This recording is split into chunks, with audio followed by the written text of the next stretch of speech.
niña, niño, adolescente, indígena, pobre.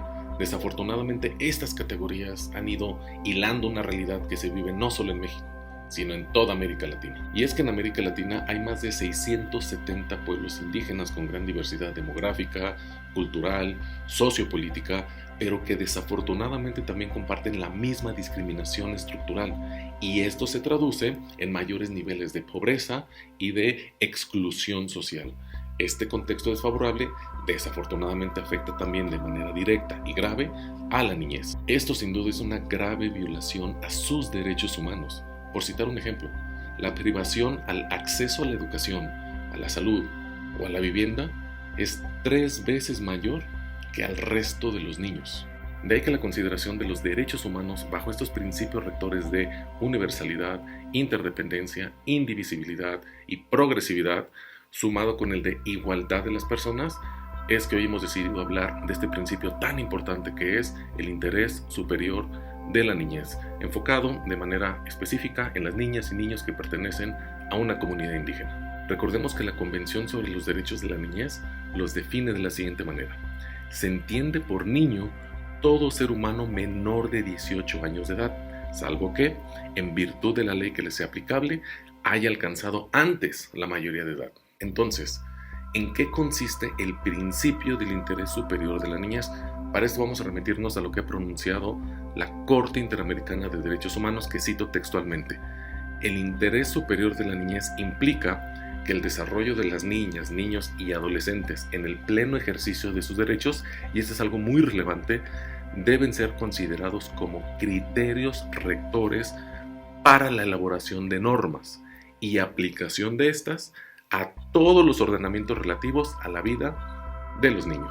Es decir, ya no debe prevalecer las necesidades y los intereses solo de los adultos, sino que gracias al principio del interés superior de la niñez, ahora se coloca a las niñas y a los niños en el centro de la toma de decisiones.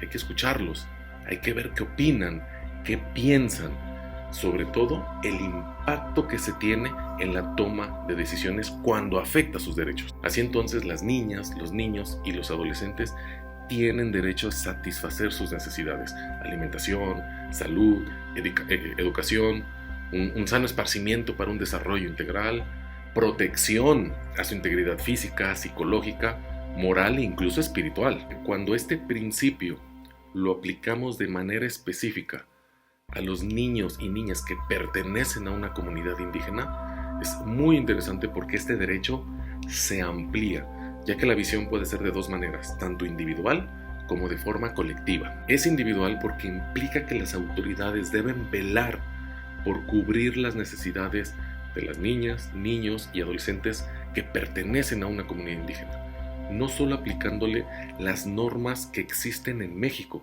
sino también los tratados internacionales acorde a lo que refiere el artículo 1 constitucional. Ahora, este principio se torna colectivo acorde a lo que dice el artículo 2 constitucional, porque supone que las leyes, las políticas y los programas que afecten a la niñez indígena debe tomarse en cuenta a la comunidad a la que pertenecen. Es decir, esa labor de participación para determinar cuál es el interés superior, tomando en cuenta siempre el contexto cultural, lo que conocemos incluso como perspectiva intercultural, y se garantice de manera fehaciente la participación y el respeto de los derechos de la niñez indígena. Y es ahí donde creo que estamos fallando como sociedad, ¿no? En donde hemos abandonado a las niñas, a los niños y a los adolescentes que pertenecen a una comunidad indígena. Esos tiempos modernos parece que han marcado una línea que nos separa en cuanto a la niñez indígena, ¿no? Creo que nos hace falta